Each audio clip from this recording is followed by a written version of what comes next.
the purpose for these is we've been doing for a long time Advocacy 101, where we try to just introduce people to housing advocacy, how you can get involved. We try to demystify it a little bit. Some people, you hear advocacy and you think, gosh, do I need to go stand up at a city council meeting and talk in front of people? That terrifies me. I don't want to do that, right? Or you get visions in your head of yelling and arguing with people in a public meeting or something like that. And we try to take some of the fear out of it, demystify it a little bit, and demonstrate that advocacy can be done by everybody. You don't have to be an expert in housing to be an effective advocate. You don't have to know everything about housing finance. You don't have to know everything about housing policy. You don't have to know all the ins and outs of your housing element and the site plans and all that kind of stuff.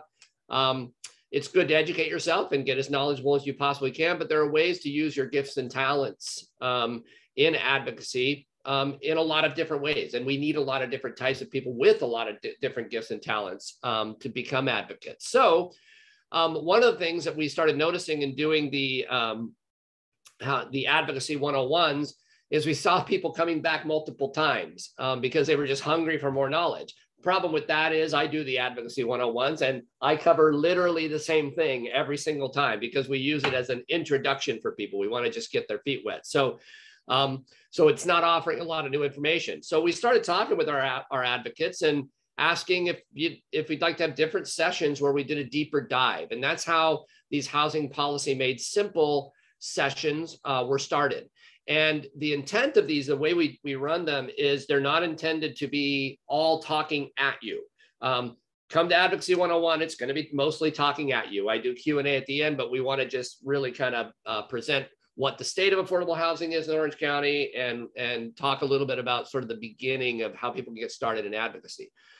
But with these, we like it to be a little bit more of a free-flowing conversation. We usually reserve the first, part of it to do a little presentation on a subject. We'll pick a subject. We've done everything from parking requirements to talking about just what is zoning. We've done that before. We had Adam Eliason, who's here from the Orange County Housing Finance Trust, come and talk about the trust. And also we've had people come and talk about housing finance, right? So a lot of different things that we've discussed. So tonight we're going to be talking about housing bonds. What are they? And how have other regions successfully deployed them as a source of capital to produce the housing that we need to end homelessness? And what might that look like here in Orange County? How might we be able to do that here? So when Cesar joins us, he's going to take the lead on that. And he's going to give us a brief presentation on what housing, we're going to try and make it as simple as we possibly can, what housing bonds are. And then we like to spend the last part of the session answering your questions. And I also want to just let you know that we do these to answer all types of questions. So, you can ask questions about the subject matter, but we've set up this forum also so that you can come and ask experts just about some other issues that you might be dealing with as an advocate in your city. So those you can ask as well. So that's why we do these. That's the whole context for it. None of this would be possible without the support of Providence. And Barry Ross is here from Providence. They are great supporters of this advocacy work. We wouldn't be able to do it without them. And then a couple things I want to put on your radar screen that are coming up. So we have others. We do these once a month, Housing Policy Made Simple. The next one is going to be on June 23rd. And that's going to be a really important one. These happen all the time at 6 o'clock. We are going to be talking about, most of who are here, I see a lot of returning customers, and that housing elements are really important. And we're coming to the end of the housing element development process. Cities are in the process of getting their housing elements approved by the state. So we are pivoting to implementing all of the programs, policies, and everything that are coming out of those housing elements in each city. And so what we're going to do next time is we're going to do a deep dive into what are called annual progress reports. Now that sounds super boring when you just say it like that, but it's really important if you're going to be a strong advocate in your city, and you're going to hold your city accountable to adhering to what they committed to do in their housing elements. Those annual progress reports are really important. So we're going to talk about how the state holds the cities accountable to these things, and then how you can, as advocates, be involved in making sure those annual progress reports are done correctly and reflect reality and have the right type of public input into them. And so that's June 23rd. And then I'm really excited about this. On July 12th, we kind of scored a little coup in that we are going to do a session on federal housing policy. But instead of hearing from me or Elizabeth or Cesar, who we could talk a little bit about that kind of stuff, we were able to get Diane Yentel, who is the president and CEO of the National Low Income Housing Coalition. She is going to come and she is going to answer all of our questions, everything you want to know about federal housing policy. So if you're wondering what the Biden administration is doing currently, what programs are kind of legacy programs that have existed for a long time, what we need to see, what their priorities are, and how advocates can let their elected representative know the types of programs, funding, and everything that we need to see on the local level from the federal government. Really important to understand that kind of ecosystem as we also understand the state and our local situation. So really encourage you to invite people to those, bring people along with you. So that's on July 12th. And then I also want to put a little pitch out to y'all. I wanted to do this tonight, that we're always looking for new topics. So we want to know from you, like, what do you want to learn more about? We're going to probably re-up some of the things we've done before. We'll probably do zoning like once a year, where we're just going to kind of do a deep dive. What is zoning? What is it? What are the types of zoning that expedite affordable housing development and things like that. So some of these things that are just that everybody needs to know, because we always have new people coming into the fold and we can always learn more about them, right? And we want to create forums where you can come and ask your questions about these things. So we'll always kind of re-up some of these, but we want to hear from you. And so really tonight, even if you have any ideas, pop them in the chat. And let us know that I'd like to hear more about this, or I'd like maybe a session on this. Again, we try to create these to be very informal so that we can have a lot of interaction, so you can bring some of the issues here and get answers so that you can be more effective. So that's all I wanted to cover here at the top. And I see Cesar has joined us. Cesar, are you there?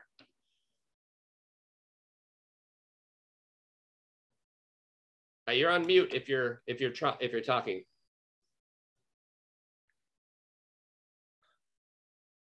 I see him. All right, well, while we wait, how about this? How about if we define what is a bond? Little public finance 101. Oh, wait, hold on just one second. I think Cesar just came off mute. Can you hear us okay, Cesar? I can now hear you, and apologies, I'm having technical challenges, but we'll make this work. I can hear you now, and I was able to unmute myself. Okay, all right. So let me then introduce Cesar Covarrubias. So Cesar is the executive director of the Kennedy Commission. I think most of you know Cesar. And I know that he's been talking about a housing bond for Orange County for a long time. And I'm no expert on this. So I'm really going to just take a back seat here and help facilitate the Q&A later. And I'm going to let Cesar's going to start by, just taking the first 30 minutes or so here and giving us an overview of kind of what Elizabeth was just saying. What are housing bonds? Like, let's define what they are very simply, and then we'll kind of do a little march to specificity and talk a little bit about how it might work here in Orange County. So Cesar, I'm going to turn it over to you. Take it and go. Great, thank you. Well, again, I won't be able to join by video, but I wanted to just start off by letting you know that financing affordable housing is incredibly complex, and I think we've touched upon some of those subjects in the past. And you should know that to finance affordable housing, you need to create this 7-layer cake where there's 8 different financing sources. And here locally, just so you get a flavor for what we're talking about, is the Orange County Finance Trust. We talked about that in the earlier session. There's also the Orange County Housing Trust, and all of these bring some local funding to that. And then aside from that, you'll have local governments that may have what they call home CDBG money, and we can get more into that specificity later, along with city land. And then you have kind of the most crucial programs at the state level, the housing tax credits, and also housing bonds. And those are available for affordable housing development. But those state tax credits and some of the federal credits also look at how much money you are going to be contributing from your local jurisdiction, your local county. And so that's where a housing bond becomes really important. And just to give you an understanding what a housing bond is, usually a housing bond has to be proposed either by the people in the county or in a city. And essentially we're borrowing money, a set amount of money, whether it's $500 million, it's $1 billion. And then we're proposing to pay that back over the next 55 years or so, 30 years, depending what the life of that bond may be. And ultimately what it is a mechanism that's going to be able to fund more affordable housing. So the housing bond itself is a mechanism by which local governments, whether a county or a city, are able to borrow money and then pay that back over time. But what it allows the local government to do, the county or the city, is to have the upfront capital, significant capital that is going to allow us to make an effective dent into creating more affordable housing. And so you may be asking, what's the size of a bond and how do we pay that? And we'll answer that in a minute. But just to give you a flavor of what we have been seeing around California, Santa Clara County put a bond out about 4 or 5 years ago for $965 million. And then also a local jurisdiction in the Bay Area, Alameda County, had a $500 million housing bond that they put out to be able to then finance affordable housing. And those were successfully passed.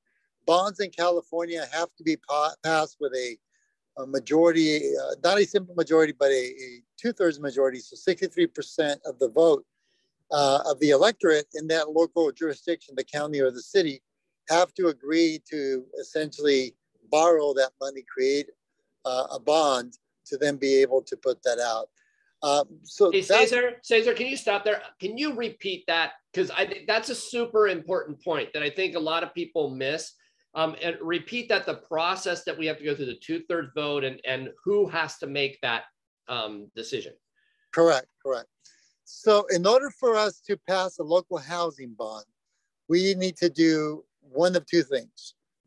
One is we get our local governing body. In the case of the county, it would be the Board of Supervisors, or in the case of a city, a major city, it would be the city council. And we need to get that city council to put that on the ballot to be able to then be proposed in the next election to the electorate. So, in our case here in Orange County, if we were to think about this, it would be November 2024. That would be, because you want to look for the largest elections where you have the best turnout and the most ability to be able to get that forth. Now, once it's on the ballot, either through that process or the second process being, if we don't have the political will to get it on the ballot through the electorate, the electeds put it on the ballot, then we might be in a situation where we have to gather signatures to be able to put that on the ballot. And I don't have the exact number, but it's a percentage of the last election. And there's a number, and I'm trying to remember, I think last time for Orange County that we talked about, that it was upwards in 12, 15,000 signatures that we needed to get to be able to put it on the ballot. So those are the two ways to put it on the ballot. And once it's on the ballot, then there's a campaign you need to run to make sure you get the word out. You educate the electorate about that, and you are able to then get people to vote for it. And as Tim mentioned, if we get 51% of the Orange County voters to support that, that's not enough. We need to get a 63%, 2/3 vote of the total electorate to ensure that that housing bond passes, because it's an indebtedness that has to that's going to require revenue to be paid back. So we have to make sure that there's a 2/3 vote. And just a caveat on that, there is current legislation at this point to try and lower that threshold to a simple majority of 55. We don't know if that's going to be successful during this current legislative season. And the reason that's in front of the senators and assembly members at this point is that we have had multiple jurisdictions get a 55 vote, 60% vote, but some jurisdictions have not been able to get to 63. So the latest was San Diego, City of San Diego had a bond and they got somewhere in the neighborhood of 56, 57%, but that was not good enough. We needed 2/3. So there is an effort to try and get that threshold to be lower, to be at 50%. Any questions so far? Let me stop there for a second. So I see a question that I was going to ask too. Perfect timing, Kate Van Camp in the chat. So let me ask this: how? And I'm going to ask it a little bit different than the way she asked it, but I want to ask that question too. Is how much does it cost to run a campaign, right? For one of these, and or an estimate of how much it would cost, and then who pays for the election costs of publicity, the ads, and all of that kind of stuff.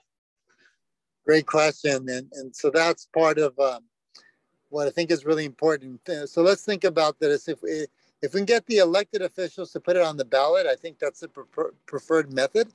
If you can't do that, then you have to get signature gatherers to help you get the required signatures. And if you think about $6 per signature or so, I think it's probably around the given rate. That adds up pretty quickly. I'm not the math major here, so somebody would have to help me with that. If it's like 10,000 times 6, you see that it adds up pretty quickly. It could be $500,000 to get signatures. But then after that, the important part is now we have it on the election cycle, and it's going to be on the ballot. You have to educate folks to be able to successfully turn that around, because there'll be other groups, typically like the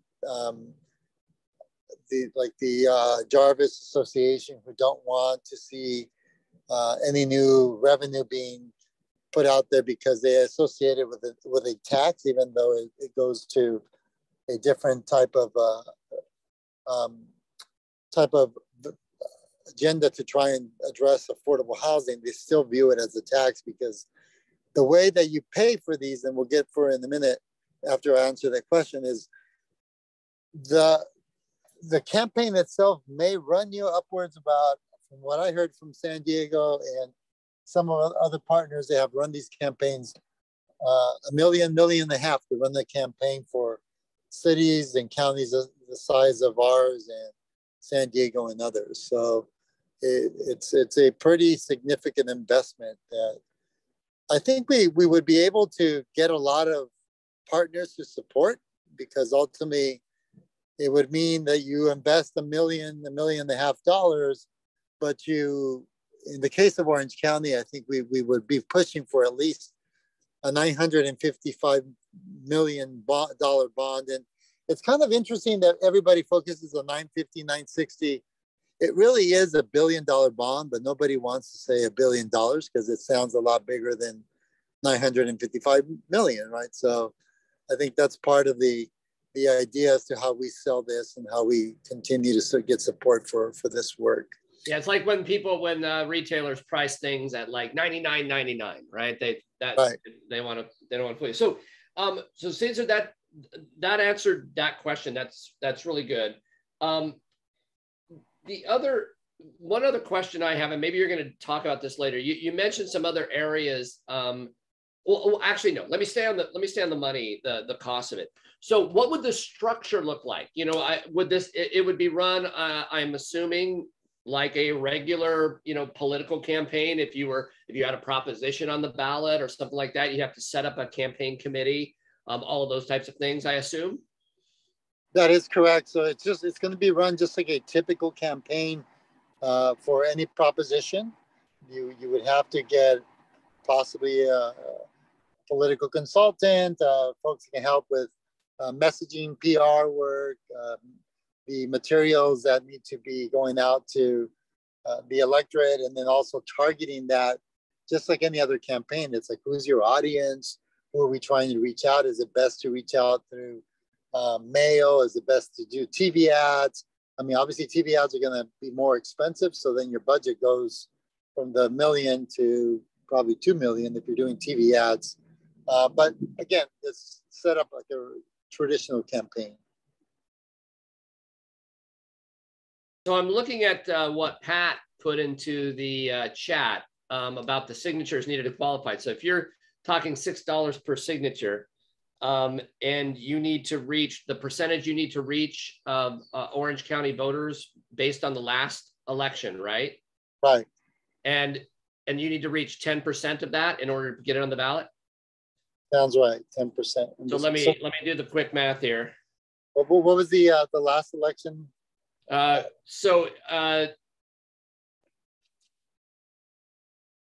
so it would be probably between $650,000 and $700,000 that it would cost for the signature gathering alone.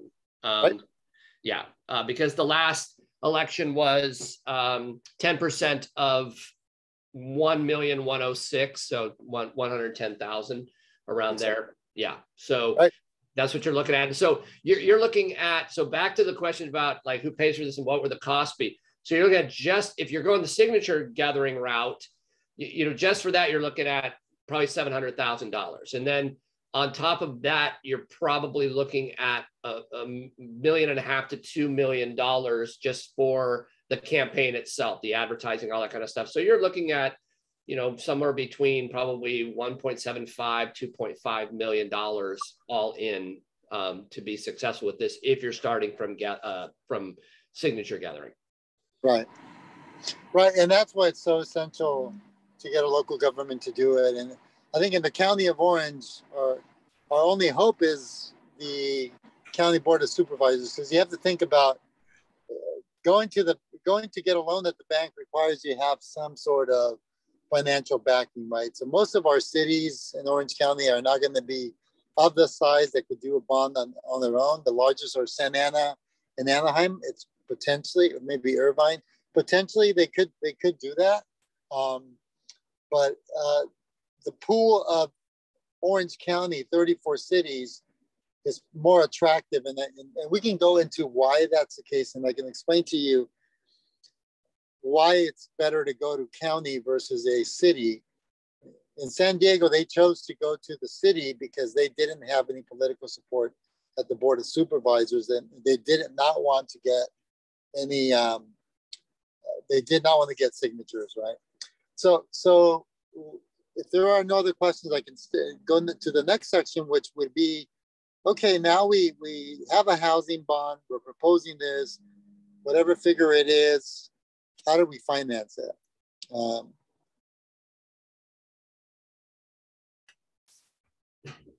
you just muted yourself, Cesar, accidentally, I think. There you go. Yep. So the way that this is going to be financed is that the easiest way to do it is there's a variety of mechanisms, right? You can think about a dedicated source that can pay this off, and you have to identify that, because just like a bank, the bond issuance will not be given to a county or to a city just on good faith. They have to show the ability to pay that back. So all of these have been financed by essentially adding a new amount to your property tax. Oh, can you hold on 1 second? 1 second. Yeah, sure. I see in the comments, Elizabeth put in there that, the Board of Supervisors can do this, just so everybody's clear on the point we were just making. The Board of Supervisors can just put it on the ballot just by voting to put it on the ballot. So no signature gathering. So you want to eliminate that cost. If you if you want to find and maybe ask the people running for Board of Supervisor before you are deciding who to vote for Board of Supervisors, if this is something that they would vote to do, then that might be a good question to ask them. If you're going to candidate forums or if you're interacting with them personally, you may want to ask them what their stance on something like this would be, because that certainly would be the easier way. And then Cesar, when you come back, are you back now? Yes. Okay. One thing I did want to ask related to that too is and I'm just asking this, I think I know the answer to the question, but just in case this is on anybody else's mind, it doesn't have to be the county doing this. Now, if we did something like this, it would certainly be more beneficial, and we'd probably look at a bigger dollar amount, close to $1 billion if the county did it. But could Santa Ana do it, or could Irvine do it, or could Anaheim do it, or Huntington Beach do it? Right. And so I think that's the analysis that we would have to consider is like, how do we pay this back? And if a local jurisdiction like Santa Ana or Anaheim, Irvine, population's 350 to 400, 450 or so, you would have to spread that cost among that population. When you're doing it at the county level, you're really spreading that cost countywide. So it's a lot more efficient and less expensive and less of a sticker shock to do it countywide. And the most popular way of doing it is by essentially putting it on the tax roll. So everybody in Orange County would agree that my property taxes will go up for a period of 10 years or 5 years, whatever. I think it's usually 10 years, to be able to pay this amount back with interest and everything else, right? Which the numbers that we see on other jurisdictions, like in Santa Clara and Alameda County, San Diego, it ranges anywhere from $7 to $20 per $100,000 assessed. So if I have a home that's worth $500,000, which probably every home in Orange County is at this point, at least that, $500,000 times 20. So 5 times 20 is $100. So I'm committing to contribute an additional $100 for the next 10 years, 15 years, whatever the time frame is, to be able to pay off this housing bond. And that's the way that we would finance it.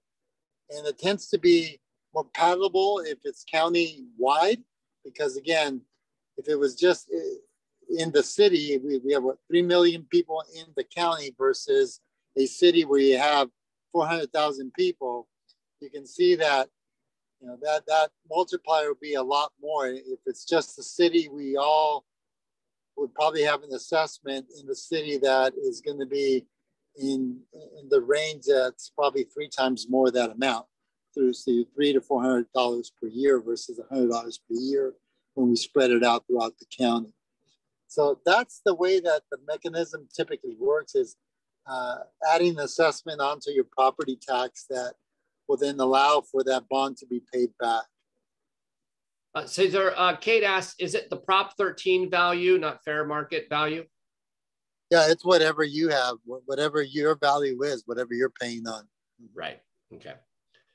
Okay, those are all the questions, I think. So you can go ahead and move on. Yeah. So we touched upon what a housing bond is, what are the traditionally what they how they're financed. I think the other important part of it is when you're setting up a housing bond, you want to be very specific as to what you're trying to address with that housing bond, because just like any other part of public financing, there's going to be some accountability as to how that money is being spent, and you want that. And at the same time, we as advocates want to make sure that it's tailored to address the issues that we want, because if it's not, ultimately you will use it for a variety of things that maybe are not the intended uses that we all have. So in the bonds that we have seen so far, Alameda County, Santa Clara, and the one proposed in San Diego, they have a very intense focus on multifamily housing or affordable housing for working families, and also permanent supportive housing. So those are kind of the biggest components. And then there are subcomponents on there for first-time homebuyer programs. The amounts are not as great, so they divide the $1 billion investment into different categories where they intend to invest the dollars. So it just depends what you want to address and what you want to do. But as I mentioned to you, the largest sources of additional capital for investment for affordable housing tend to be in the multifamily areas, such as the multifamily tax credit, the housing bond, or pardon me, the statewide bonds, California bonds for housing. So they tend to be more specific in addressing the multifamily needs, and you're able to leverage them. So we have seen some leverage that with additional money. So we have seen some categories in these bonds for first-time homebuyer programs, and they tend to pair them with local additional first-time buyer funds that are available in different cities. But the amounts are not that great. I think maybe it's 200-300 million in some cases in some cities, because they recognize that money doesn't go very far because of the housing costs in California. And, you know, I think in the case of Alameda County with almost a $960 million bond, they set up some goals of trying to reach 5,000 to 6,000 new affordable and permanent supportive housing units through that bond. So that kind of gives you an idea of what are going to be the objectives that you may be able to reach. And that was considering that they would be leveraging additional funding sources from other funds like the tax credits and the bonds and so on and so forth, right? So it is very expensive, as you all may know, to develop housing in California. And a lot of it is also making sure that we're able to leverage the additional funding source that are available at the state level. Let me stop there, see if there's any questions or thoughts. Are there any questions from folks on what we've covered so far, what Cesar has covered so far? And you can either put that in the chat, or if you want to raise your hand in the Zoom hand, or if you don't know how to do that, just take yourself off mute and let me know that you'd like to ask a question. I see Kate says, just repeat the units again. Okay, yeah, so in the case of Santa Clara County, they were aiming for 5,000 to 6,000 units of permanent supportive housing and affordable housing. And they had subcategories in that number to ensure that they were meeting the housing needs. So as I mentioned to you, the goal is also to leverage this money, because $1 billion or $960 million sounds like a lot of money, and it is a lot of money. But when you talk about number of units that can be produced, if you look at the scenario in the Santa Clara County, 5,000 units, so 960 million divided by 5,000 is roughly about $192,000 per unit in terms of a cost. So to build a unit, you actually need upwards of $400,000 to $500,000. So we need to make sure we leverage all the other monies available. So these housing bonds are essentially the local contribution for development of affordable housing and permanent supportive housing. So we need to think about it in that scenario, right? That we're trying to get the local money to be able to be competitive, to be able to get the state money and the federal money. Yeah. Okay. I also see Susan. Susan, you put a comment. Susan, would you like to take yourself off of mute and maybe ask your question? Because I want to make sure that I was getting the last part of your question. I'm not sure if I would be asking it correctly. I'm not sure I was asking it right either, but I just assume that there are other bonds that people are paying for, aren't there? So that, like maybe $100, okay, I could do that, but $100 for this, $100 for that. I mean, how much of our property taxes are going for bonds? Yeah, well, when you look at your tax bill, you'll be able to see that there are assessments on there.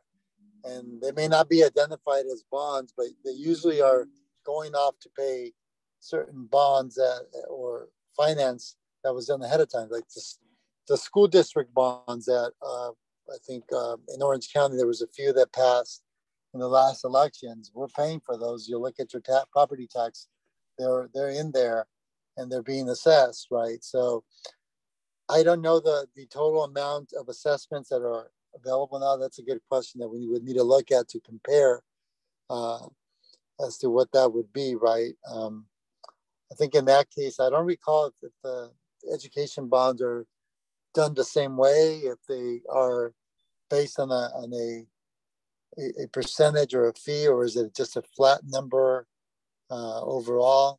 But that would be a great place to start looking at, just to see what's already being assessed, these different bills that we're getting for taxes. Yeah, that would be an important thing to do if Orange County was to move forward on something like this, because you'd want to be able to message effectively around that, because there are also things like parcel taxes and things like that in some communities. I mean, I live in Irvine.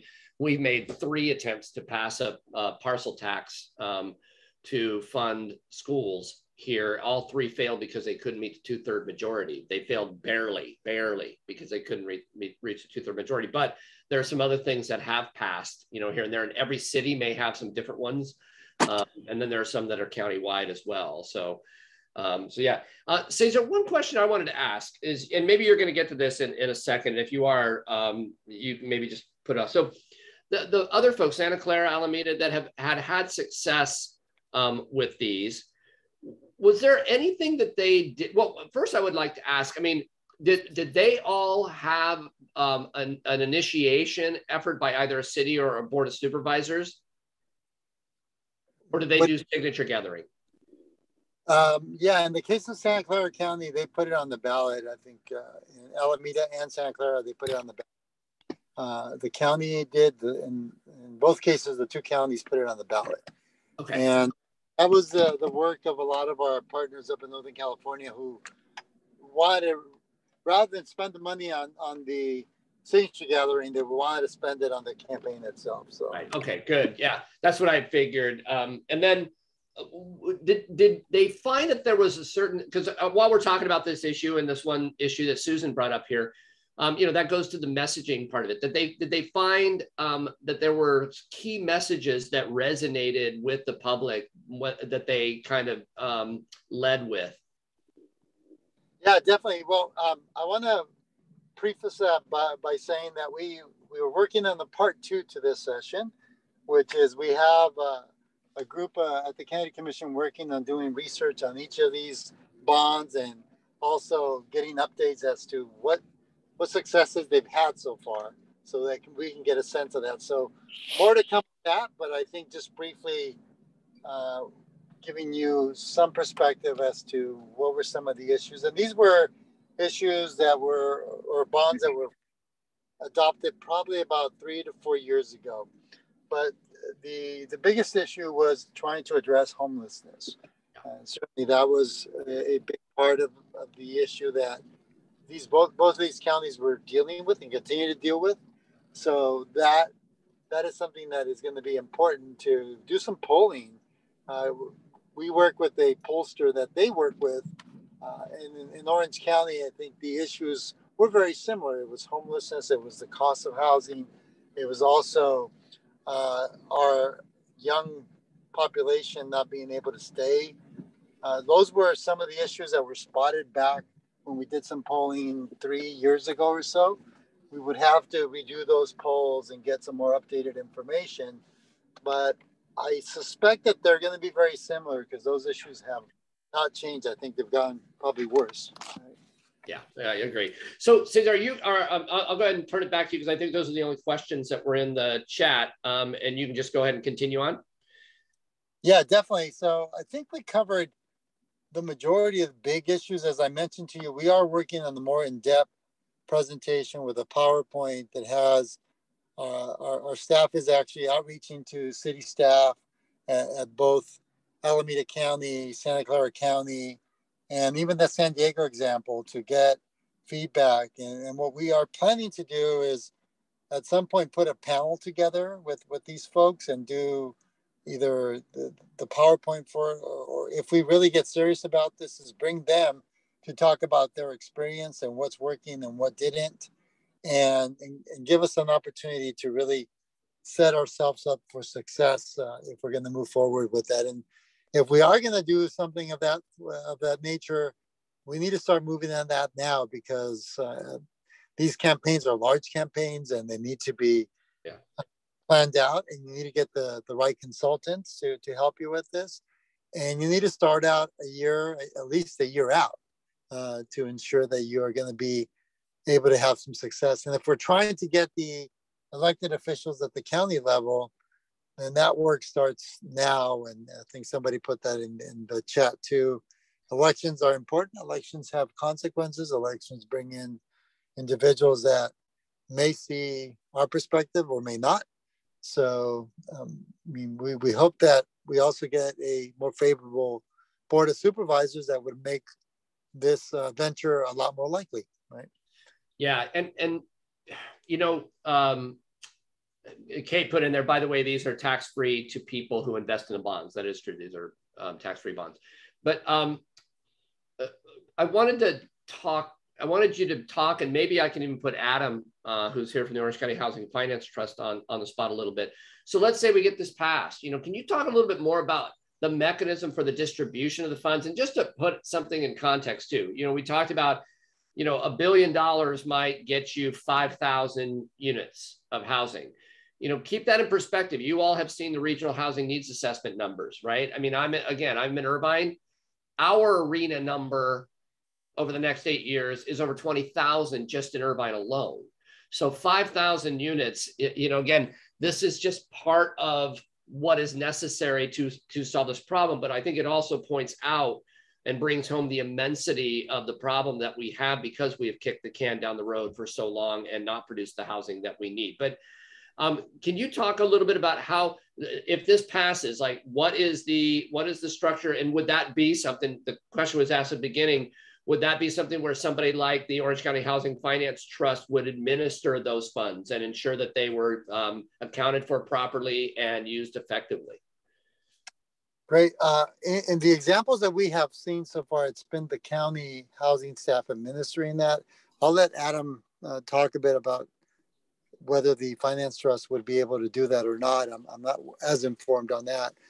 But in the case of Alameda County and Santa Clara, it has been their local housing and community development department working in concert with finance and others to ensure that this funding goes out. And that in doing our initial research with both Santa Clara and Alameda County, they've set up a structure where they find themselves to be in the position where they want to be accountable to the community for the investment of these dollars. And they're able to show what's in the pipeline, what projects are being planned for at this point, what projects are complete, and the different distributions, how much money has gone out of that $960 million and how much is left.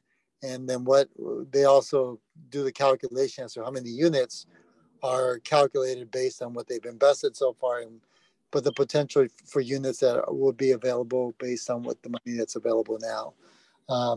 So that's what we have seen so far. But Adam, if you're on the call and want to, Adam, do you have any thoughts on that? Hi, everybody. I just finished dinner, so I can get my camera on. So several things to mention. First of all, the Joint Powers Authority agreement that we have with the Orange County Housing Finance Trust, and Joint Powers Authority in the state specifically allowed the Orange County Housing Finance Trust to issue bonds. Our board currently put a hold on that when we were initially formed as just a precautionary measure to say, hey, let's not get out wild and crazy yet. Let's see how we do. I think the past 3 years have demonstrated that this trust has gone through extraordinary measures to get funding, deploy the funding responsibly, get our developers the subsidy they need. We've got a good track record. So this is a very interesting concept to me, and one in which could help significantly in the county. I wanted to mention a couple of things. So we currently go through the process of getting state and federal, well, soon to be hopefully federal funding. And we gather that funding and then put out a notice of funding availability. We do it to all of our developers. We become one layer in the subsidy that's needed to develop the funding. We have secured $36 million worth of funding. We've committed 20 million of that funding. And the only reason why there's a lot more left is because that funding is from the county, and it's every year. And so we're expecting that money in the future, next 3 years. So it's coming, and more money is coming. And so we go through that process, and we have a review committee that looks over that, and then we score and rank it and then get it to our board. Today happened to be the day that I went to the board for this year's notice of funding. We had 4 projects totaling 200 and I'll call it 60 units, I think. And the board unanimously approved the funding of $10 million to help support more units to be built in the county. With that said, I just got a recent, this is kind of a little bit off subject, but related. I just got a recent pipeline update of what's happening with the numbers. I haven't even put it on my website yet, but just to give you a sense, it takes a long time to get the train to leave the station to build affordable housing. And when we first started the trust, we were like barely leaving, and the momentum and inertia hadn't really gotten going. And the county, thankfully, the county had left the train station before us, and they were already in the process of funding and building units. So I wanted to, this is not totally the credit of the trust, because all of our units are now just getting funded and starting construction within the past year. But here's the latest number. Under construction right now, think about how big this number is. Right now, under construction, 756 units of permanent supportive housing and affordable housing going on. And one more number, there is currently in the closing call phase, that means we haven't closed on the construction loan. All the money is there. We're now on the phone with all the equity and debt partners on 248 more permanent supportive and affordable housing units. That's what is soon to be under construction. Right. We've already completed 734 units, and we have another 900 pending subsidy. 900 that is secured property. The developers are just trying to get the last piece of funding they need to get that going. And what is very interesting about this topic is that concept that was mentioned at the very beginning. Bond funding accelerates the money now and allows these development projects to move forward, and then later, as we move along, pay that off. So it gets very much to the situation that we've got a crisis that's on hand, and we can incentivize developers to look in Orange County for property. They come when there's political will behind those projects coming. And I think the trust, as a regional entity with 23 cities and the county supported as members, and we seem to have 2 more cities join us, that shows the political will is there. And then when the funding is there, the developers know they can look for land and projects and come in. A bond issuance like this would incentivize developers to look aggressively more in Orange County than they're currently doing right now. That's great, Adam. Great info. And that leads to a question I was going to ask, and both Cesar and you can answer this. What other types, because part of the value of the trust, having the trust here is, and also one of the reasons we launched a campaign to get the final 11 cities in Orange County to become members of the trust. And as Adam said, we're close on 2 of those 11, which we're hoping will happen soon. But we need to get the final 11 because we want a unanimous voice, because that unlocks more state and potential federal funding. What if we had I want you to sort of think in the future. Let's say we're successful. We have a $1 billion housing bond that is passed here. What might that mean for the types of other funds that it would unlock for things like the trust? It's interesting. I know and have a relationship with the recent past Assistant HUD Secretary who was over planning and community development. And when I was on the phone with him last week, we had a nice long conversation about, he's from Orange County. He doesn't live in Orange County right now, but he's grew up in here. And he was just so encouraged when he came several times to visit Orange County while he was Assistant Secretary and spoke. One of the things he mentioned to me a couple of times on that phone call was how impressed he was that in LA, they were able to do a $1 billion bond issuance. And what it showed to him at the federal level was that the local constituents and government was putting their skin in the game. Right. And from a federal level, they were real excited about that. And they wanted to support that effort because so much had been committed on the local level. I would have to just answer your question by saying, I think there would be very much an interest if you do. Everybody wants to be part of a winning team, right?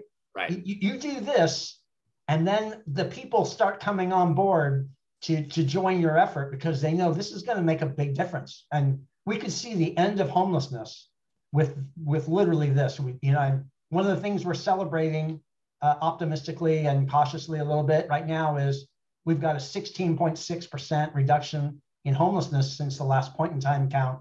We all like being on that winning team when we see those numbers, and we continue to do these types of activities to hopefully see an end to homelessness in Orange County. Yeah. I mean, that's the exciting part is that, I contextualized it earlier by saying, hey, if that gets us 5,000, that seems like a drop in the bucket. But I think this is the type of thing that can be leveraged into the types of dollars that can get us 5,000 more units, and then 10,000 more units tacked onto that, and all that kind of stuff. And Elizabeth, go ahead. Yeah. I just wanted to speak into the space about, I think one of the challenges that we're going to face, and this is really where the advocates, I don't know why the sun is, there we go. One of the ways that the advocates are really going to be, key to getting this done is not just about, getting the bond itself passed, helping to spread the message about, why this is a good idea, why folks should go vote for the bond. But, something we've seen in LA County is that they've got lots of money now, but they don't have any land. And it's been really hard to find sites for those affordable housing, permanent supportive housing. There's been NIMBYism has been a huge problem. And so I'm pulling for this bond, no question. If we're able to get this bond done, our role as advocates in citing projects and getting political will, it's great if we have the money. We got to have the land. You got to have a place to build this. And so any and all advocacy that we have been doing in the last 2 to 3 years is going to have to get magnified, right? Because we don't want money that we're borrowing and we're paying interest on, sitting in a bank account. We want that money to be deployed. We want that money to be building housing. And so just, the follow on is just, it's going to be all the more important that we train more advocates, that we get more folks at the neighborhood level, especially with city councils having gone to districts, right? It is going to be, I'm going to say it, it's a Herculean undertaking, but we can do it. And I really do believe that, there was an article recently in the California Planning Roundtable Journal about how NIMBYism is out of style, right? It is no longer okay to be a NIMBY. And so I think that this would be the perfect place to really deploy that advocacy. So just wanted to say that in addition to the funding, we got to have the land, which is tied to a place, which is tied to a vote, which is tied to a city council. So your role just gets that much more important. Yeah, all this stuff has to work together, or else we end up you look at what happened with shelter funding. When I started doing this work 35 years ago, we didn't have any emergency shelter. Salvation Army was around, the Cold Weather Shelter Armory was around, but Rescue Mission had a few beds, but you were kind of out of luck if you really needed emergency shelter. Well, we built out this fairly robust, now over the last 10 years, we've built out this fairly robust emergency shelter system. and we can't get people out of shelters, and the organizations that are very good at getting people out of shelters, the Mercy Houses and the Friendships and folks like that, they're doing like yeoman's work. I mean, they are really knocking it out of the park. I mean, but their jobs would be so much easier if we could get the logjam on the supply side taken care of, right? And that's exactly as Elizabeth was saying, that's money, that's advocacy, that's political will, and it's land to be able to do it. Cesar, were you going to say something earlier? Just on that note, I think and then we're probably here at the top of the hour. We're going to 7:30, or are we? Yeah, we have this until 7:30, but we can end whenever we're kind of done. So, yeah, as was being mentioned earlier, we need to think about the housing bond not necessarily as the solution. It's part of the solution, and a lot of us and a lot of you who are on this call have been part of the housing element effort, have been doing all this work for that reason, to build the ability to have sites, to also have the political will to some extent, have those relationships. And we're just trying to put this puzzle together, and the Finance Trust has done an incredible job of getting us to a place where we can demonstrate that there's a pipeline. And as Adam just mentioned, what we need now is additional funding to be able to really accelerate that development that is here. But we need to help it through. And the only way to do that is to make sure that there is the available funding to be able to finance these developments. So I think the housing bond is not an island on its own. It's part of an ecosystem that we're trying to build, it's political will, it's land use and policies, programs, and sites, and it's the funding, and all three have to go together and to be able to create an impactful area. The opportunity we see with the housing bond is, as we mentioned earlier, is to, instead of us getting to 5,000 units in 20 years, that we can do that a lot quicker now, and then be able to say that investment will take the investment up front and be able to get the benefits earlier than later on, and that'll be paid off as we move forward. Yeah, right. Adam, you want to chime in? Then Kate, I'll come to you after Adam. Yeah, I'll pick up on what Elizabeth was saying. It's a Herculean effort.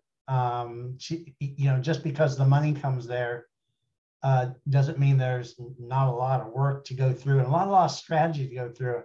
And with that, I'll just say that we've been working hard as a team collectively in all of Orange County in various areas that are, some have said, are silos of excellence, where you've got these different stakeholders involved in the affordable and supportive housing world, and they are doing phenomenal work. And I think where we're at right now is, if this were proposed, we have something that can be scalable, moved way up the level, and it basically means that everybody's got to increase their output when this happens. And we've got, the efforts of United Way on their Champions program for advocacy is phenomenal. We need to ramp that up. And the efforts on Be Well Clinic on their addiction recovery and mental health services counseling. Now we have a place to put people when they come out of that program with the funding and housing. And the Housing Trust deploying more money to developers, that gets ramped up. And you can see we can take these good efforts that have been going on for a while by many people in this effort, can be scaled up. We can promote what we've done already and where we can take this. And I'm encouraged that it can really, and I've said the term, we can wrap our arms around the issue of homelessness in Orange County. It's not so unwielding that we've given up hope. We have hope here in Orange County with this. We're not other areas in the state where it's just out of control. And it's so hard to even fathom that we could solve that in other areas. Here, we know we can solve this. It's actually achievable. And other areas we won't be the first. There are other areas in the country who have done either all of it or segments of ending homelessness. And so this is really, in Orange County specifically, it's something that can be considered more seriously for sure. Yeah, awesome. Kate, go ahead. Yeah, I'm guessing that this is a 2-year effort, like election 2024. I mean, between writing it, organizing it, getting signatures, promoting it. And I just think it's going to take a lot. Maybe we can recruit some economic gurus because we have rising interest rates and a real tough economy for everybody right now. So, yeah, Kate, I think, you know, Elizabeth's point that she made earlier, you know, look, we have the Board of Supervisors as it's constituted right now. You know, I don't want to get too political in this conversation here, but I don't think that the current Board of Supervisors would put this on the ballot. And so really you need to, that's something that we need to question the candidates for Board of Supervisors on, and then, you know, vote our conscience, you know, when it comes to the folks, you know, who are going to support this stuff. So I could hazard a guess as to who would support it. I'm not going to name names here, but who would support it and who wouldn't. But I think getting them on record as to whether or not this is the kind of thing they would support is a good idea, so that we can all make informed decisions about who to vote for. But in terms of your timeline, we've talked about it as an advocacy collaborative. Elizabeth, Cesar, myself, Bex Hayhoe, the United Way folks, we've talked about whether or not we should really go whole hog into pursuing this. And, you know, we all agreed that until we see the way the Board of Supervisors shakes out, because that determines whether or not, and then we make a decision. If it doesn't shake out in our favor, then we got to go the signature route, and we decide if we can do that and raise the money to do it effectively. Or we maybe get lucky, or maybe more than luck. You know, we actually have an effort to put people in office that will do this type of thing.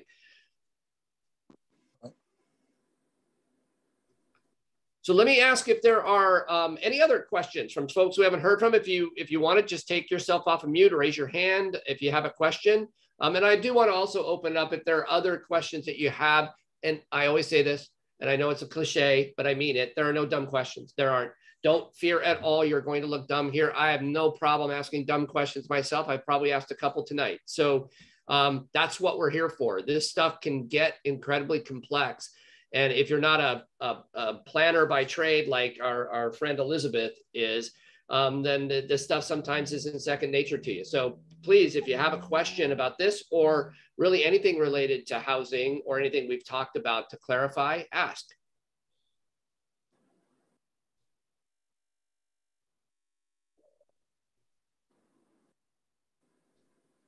I'm not seeing any additional in the chat. So not hearing any, so Cesar, is there any final comments that you wanted to make to wrap us up? Yeah, no, I think that we made him earlier about thinking about the housing bond as another way to accelerate the productivity of affordable housing. And it's a big piece of the puzzle that we continue to build to ensure that we're addressing homelessness and affordable housing here in the county. And I would say that there's some opportunity to learn from what's happened in the other areas. And as we put that together, we can put that information out through this session and other sessions, and at some point make a collective decision to move forward when folks feel that they're ready. But understanding that this is a large campaign, and it is going to be at least a 1 year, year and a half campaign that we need to commit to, and we need to fundraise for to be able to make it a successful opportunity.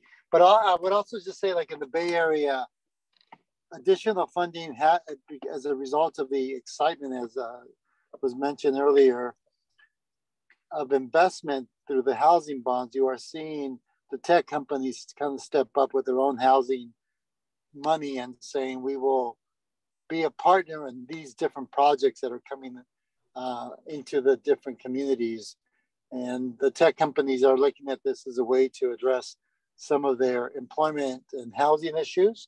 But they also want to be a partner with their local city, and because they have money from the housing bond from the county, like in Santa Clara County, then they're able to also put their contribution into specific projects. So that does raises the level of the issue, and it also brings more partnerships to the table that we probably aren't thinking about here in Orange County, such as the private sector. Yeah. Yeah. Idalia, I see you put your hand up. You want to take yourself off mute and ask a question? Yes. I just wanted to know if there was a way we can get like a cheat sheet, like a visual. I was able to get there was just a lot of information, and also from like the past meetings that we've been having, but I feel like I just mixed them all up at this point, but they're so important to understand, and I feel like I need to go over it. And I wonder if there's a way we can like do like a blog or something that we can like review. Well, that's a really, really good idea. Amy, maybe jot that down, and Elizabeth, Cesar, and Amy, let's talk about that, because we get that request all the time. And, you know, we, like when we did the session, the Housing Policy Made Simple session on the state housing laws. I mean, there were, what we have, 30 something state housing laws that had some relation, that were passed this last year that had some relation to housing. And so in that session, we were able to go over the ones that we thought were the most, you know, important and relevant. And we created, but it took us a while. I got to tell you, it took us a while to create a cheat sheet that we could send around, as you said, Adelia, to everybody. And we've done that kind of ad hoc, but I kind of like the idea of perhaps some sort of central a blog or something that can kind of take this stuff and almost be a follow-on to these sessions that could have more information. So so Elizabeth and Amy and Cesar, let's talk about that when we meet, when we have our collaborative meeting next time, and see if there's some strategizing around that we could do. Great idea, Adelia. Thank you. Yeah, definitely. And I think for today's session, we just wanted to kind of introduce these concepts. Yeah. But we, as I mentioned to you, the upcoming research that our team is doing will have graphics, one-pagers, along with a PowerPoint. So we'll be able to post that and share that with everybody. Great. And then also, I always make a pitch of this. I do this when I do Advocacy 101. I really strongly encourage you to sign up if you haven't. Sometimes people just overlook this, right? Sign up to be on the email list. I know we don't all want a bunch of emails, but if you intentionally sign up for Elizabeth's email distribution list, People for Housing OC. Sign up for Cesar's at the Kennedy Commission, and Elizabeth. Those are, I go to them. I mean, I kind of set aside time when I get those. I set aside time on a Saturday, you know, morning to just read through the National Income Housing Coalition, Kennedy Commission, Elizabeth's, you know, and obviously the United End Homelessness. Make sure you're signing up for that as well, because through that we do like distribute links and other types of things as well. So when you go to, if you haven't, by the way, if you haven't been to Advocacy 101, really a good idea to attend one of those. Go to the United End Homelessness website and check out the dates that we have coming up, because I even have a little slide that I show that I ask people to take pictures of while we're doing that, because it will guide you to Housing California, California YIMBY, some of the statewide groups, some of the federal groups like the National Income Housing Coalition, and then the local groups that are doing that. There's also Up with Growth. Is that the name of it, Elizabeth? Up for Growth? Am I saying that correctly? You're on, Elizabeth, I think you know that group, right? I think yeah, Up for Growth. Sorry, yeah. I'll tell you, Up for Growth. That they have one of my favorite newsletters, because it is so clean, so simple. They send out, they curate articles from all over the country, you know, about affordable housing. And they, Amy's just put the link in the chat. So again, yeah, I really encourage you, but I like the idea of us maybe, you know, following on these sessions with something that people can just go to. It's just sort of a follow-on that has additional information in writing. Yeah, Miriam. Well, hi, everyone. I'm going to ask a question. It's very random and maybe not related to what we're talking about, but I live in the city of San Juan Capistrano. Mm-hmm. And recently there's something I just heard about that I've never even knew existed, is the Surplus Land Act. Right. And there's an open space here in San Juan that was available for like maybe housing development. And I know there's like a request sent out, or a, what is it called? A proposal or request for proposal? Request for proposals, huh? Yeah. And I'm just still a little confused and new to this about how those proposals are sent out to housing developments, and how can we as a community find out? Yeah, I can answer that. So we track all the Surplus Land Act in Orange County. We've signed up with all the cities and the counties throughout Southern California. And so when they post those, we post those to our development partners so that they can also respond to those. And in addition to that, like in the case of the San Juan one, this was, you're probably talking about the one that's by the creek. They actually wanted to sell that property without going through the surplus land process. And we sent a letter in, we talked to their staff, and they agreed that they had to go through surplus land. So that's another area where advocacy is needed, and that we need to continue to ensure to be mindful about that. So there's a lot of ways to work around that, but the majority of it is keeping up with all these agendas and spotting these and understanding that there's an obligation from local cities to do that. We're having a session on Surplus Land Act coming up soon here. Many of you may be following the work that the County Commission has been doing in Anaheim around Angel Stadium. And so that has also prompted some questions from some of our partners. So we'll be putting something together, and we'll invite folks to attend that to learn more about that. But if you want to reach out directly to me at the County Commission, go to our website and just email us, and I'll be glad to set up some time and talk. Oh, thank you so much, Cesar. Great question. Great questions. Love it. So as we're wrapping up here, I do want to encourage you also, again, if there are topics, things like Surplus Land Act, I mean, these things come up a lot that you run across. I really encourage you, I'm going to drop my email in the chat. You all are welcome to contact me whenever you want. But if there are ideas, thoughts that you have for future sessions, like that you want to take a deeper dive like this, because some of you, you've been to these before, that you see that we get this nice interaction, and this is much better than us just talking at you for, an hour. We really get to hear from you, and because every issue is not the same in all of the cities, right? And even if it's the same subject, your city might be dealing with it in a very unique way, and you have questions and you need help, with those things. So please reach out to us and let us know if there are topics that you'd like us to discuss. Sometimes we can package those together, and we've done these where we've done more than one topic per session. We spend a little bit of time on one and a little bit of time on the other. We might find some that seem to kind of be mutually reinforcing and do those together. So please reach out and let us know. But if there are no more questions, I'm going to give it one last, because we have just a couple minutes left. Are there any final questions or comments, everybody? Miriam, did you have your hand up again, or was this from the last time? Sorry, it was from the last time. I'll Okay. put my hand down. Okay, cool. Any other questions before we wrap up?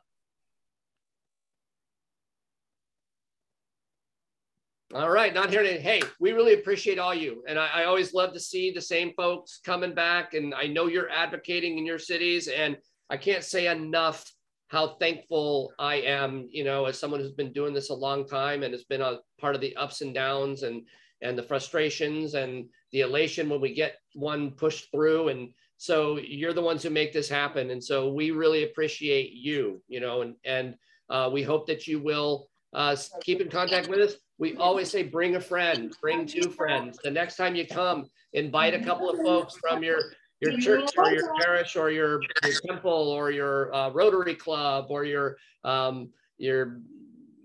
whatever group, your Dungeons and Dragons group, whatever it is, right? Bring them here, right? We need all types of people involved with us. So, and then if you'd like to get connected with other people in your city to be part of this stuff, so you're not doing this alone, you don't feel like a lone ranger, please let us know. and we are happy to do that. I just started a group in Irvine, a housing champions group in Irvine. We have about 15 people. If you know people live in Irvine, you got my email, please send them to me, and we'll get them involved here in their city. But our folks here from San Juan Capistrano and Santa Ana and all of the great cities that we have, we want you to get involved and lock arms with other people in your city, because that's what's gonna make all this work. So with that, I will thank Cesar for really doing the heavy lifting on this one tonight. Adam, thank you for coming and sharing with us. And as always, Elizabeth, for all the great work you're doing. And thanks to all of you. And we will see you next time.